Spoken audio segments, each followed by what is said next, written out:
Obra Amor Além de Tudo, capítulo 2, Autoconhecimento e Desapego dos Rótulos Religiosos.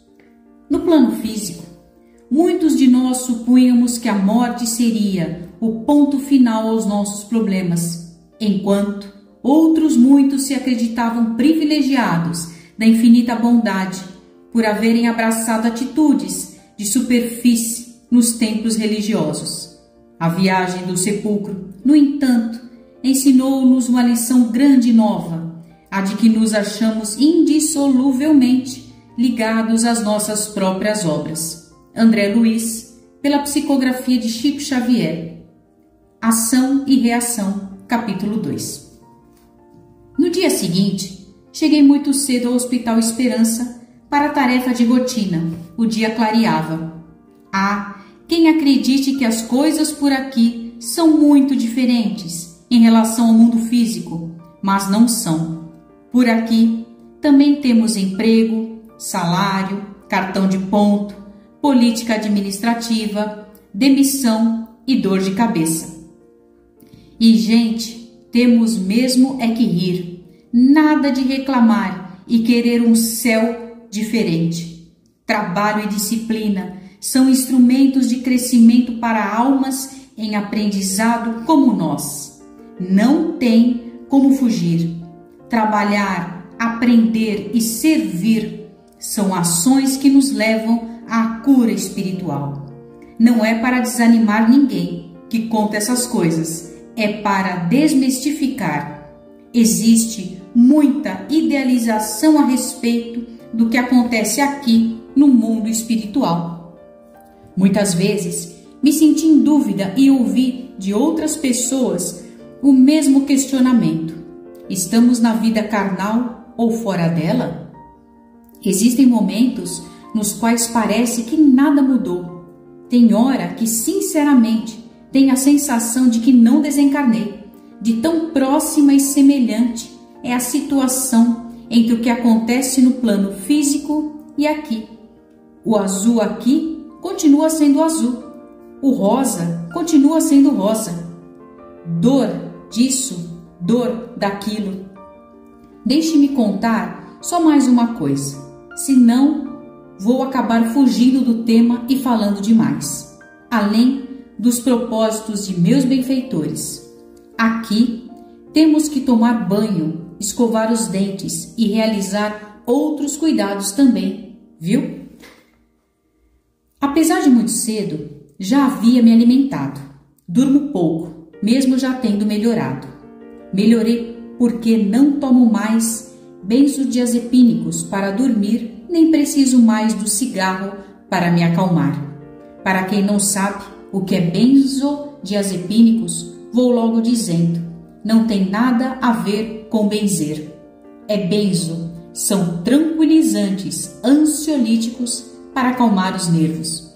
Tive que tomar muitos enquanto estava encarnado. Eu mesmo me receitava. A partir de 1930, quando os barbitúricos estavam em alta, muitas pessoas procuravam psiquiatras em busca desses medicamentos, ora como sedativos, ora como controladores da emoção.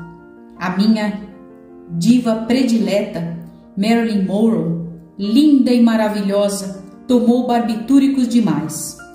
Era um dos meus sonhos depois da morte encontrá-la por aqui. Para minha decepção, ela já voltou e está na vida física. Nem tão bela como antes, mas com a voz dos anjos. Bom, voltemos ao que interessa. Naquela manhã, aguardava minha tarefa de consultas nas alas do subsolo. Casos previamente indicados para tratamento psiquiátrico eram examinados semanalmente, tal qual eu fazia nas consultas no mundo físico, só que aqui eram consultas pequenas, de no máximo 15 minutos. Aqueles eram momentos de muito aprendizado para um ser humano tão limitado quanto eu.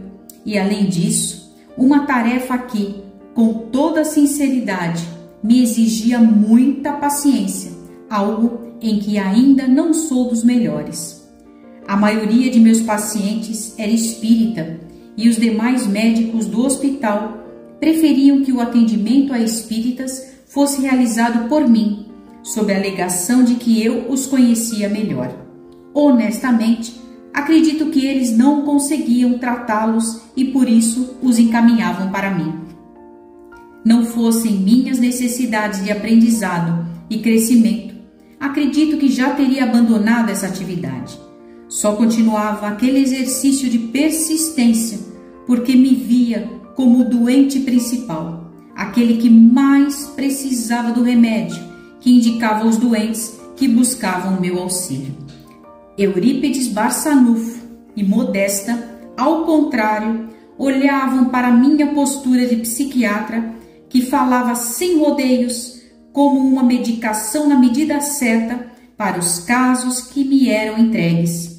Diziam que eu tinha as palavras exatas para aqueles que me ouviam. Entretanto, muitas vezes, nem eu mesmo tinha facilidade em lidar com minhas orientações. Apesar de tudo que sentia, lá estava eu fazendo o meu trabalho do jeito que dava conta. Já no consultório, Manuel Roberto, um dos enfermeiros, trouxe-me os prontuários. Não posso negar que senti uma indisposição ao ler os nomes de alguns pacientes agendados para aquele dia. Vendo minha expressão de desgosto e sempre desejoso em me ajudar, perguntou o enfermeiro: "Posso pedir ao Nicolau para entrar, doutor?" "Faça isso logo, Manuel, antes que eu desista de trabalhar hoje", respondi sem pensar, com o humor um pouco fora do prumo. O paciente entrou, um homem alto, magro, apresentando uma postura de quem se encontrava com elevadas doses de medicação, movimentando-se lenta e rigidamente. Seu rosto, muito triste, tinha aparência cadavérica, parecia de cera. Depois que se sentou, com muita educação me perguntou: "Como vai o senhor, doutor Inácio?" Só nesse momento, meu coração se aquietou por piedade daquela criatura que mais parecia um morto-vivo e, mesmo assim, ainda se importava em saber como eu me encontrava. Nicolau era um dos poucos que conquistara minha simpatia nessa tarefa das consultas. "Estou muito bem, Nicolau. E você? Como passou a semana?" "Estou do mesmo jeito, doutor." "Como do mesmo jeito?" Sem entender. Sem entender, tentei estimular a fala de Nicolau. "Parece que pessoas que não tiveram religião estão melhores do que eu, doutor." "E por que você está fazendo essa comparação?" Perguntei com genuína curiosidade, considerando que nas últimas 4 semanas de consulta, ele apenas repetia as mesmas perguntas filosóficas e empoladas envolvendo o espiritismo. "Por causa da irmã Valéria, a enfermeira-chefe da ala dos espíritas, que cuida de nós no turno da manhã." "E o que tem a irmã Valéria?" "Aconteceram 2 situações que mexeram muito comigo, doutor." "Quais foram?" "A primeira é com relação às vestes da própria irmã. Nas últimas semanas, toda vez que eu a via vestida com aquele hábito católico e sempre tão sorridente, tinha uma enorme revolta. Não suportava a ideia de que, sendo um espírita com tanta experiência, eu fosse tratado por uma freira. Sempre tive enorme aversão a padres e freiras, até que, nessa semana, após me dar os remédios da manhã, ela me disse que tinha uma carta de meus filhos para mim. Eles foram trazidos aqui no hospital durante o desdobramento pelo sono e escreveram, cada um dos 3, um trecho da carta.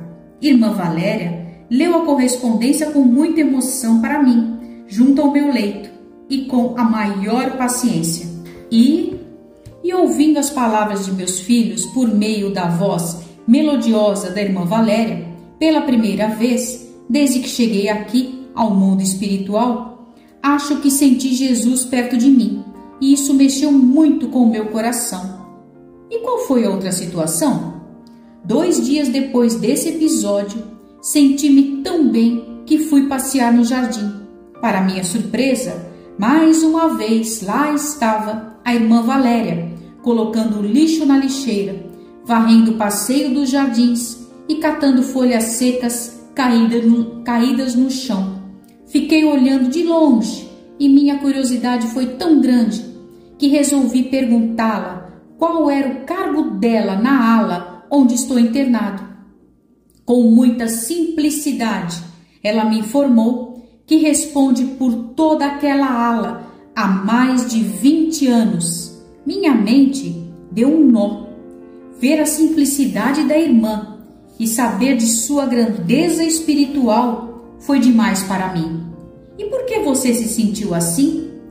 É isso que não consigo entender, Dr. Inácio. O senhor pode me ajudar? Creio que posso. Você está tendo um choque de autoconhecimento. Como é isso? Você saberia dar nome ao que sentiu ao vê-la naquela ocasião?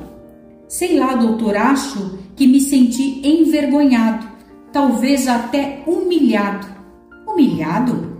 Sim, porque no mundo físico fui aquele escritor espírita de renome, paparicado, de agenda lotada de palestras e até com fama.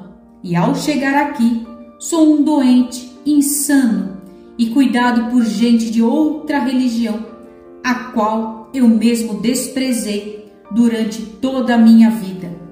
Apesar de humilhado, isso foi bom para você? Doutor, nem sei como lhe responder. Estou tão confuso, apesar de ter me sentido melhor depois da carta. Eu vou diminuir sua medicação para a próxima quinzena. Estou registrando aqui para te reavaliar em 15 dias. Siga minha sugestão. Aproxime-se mais de irmã Valéria.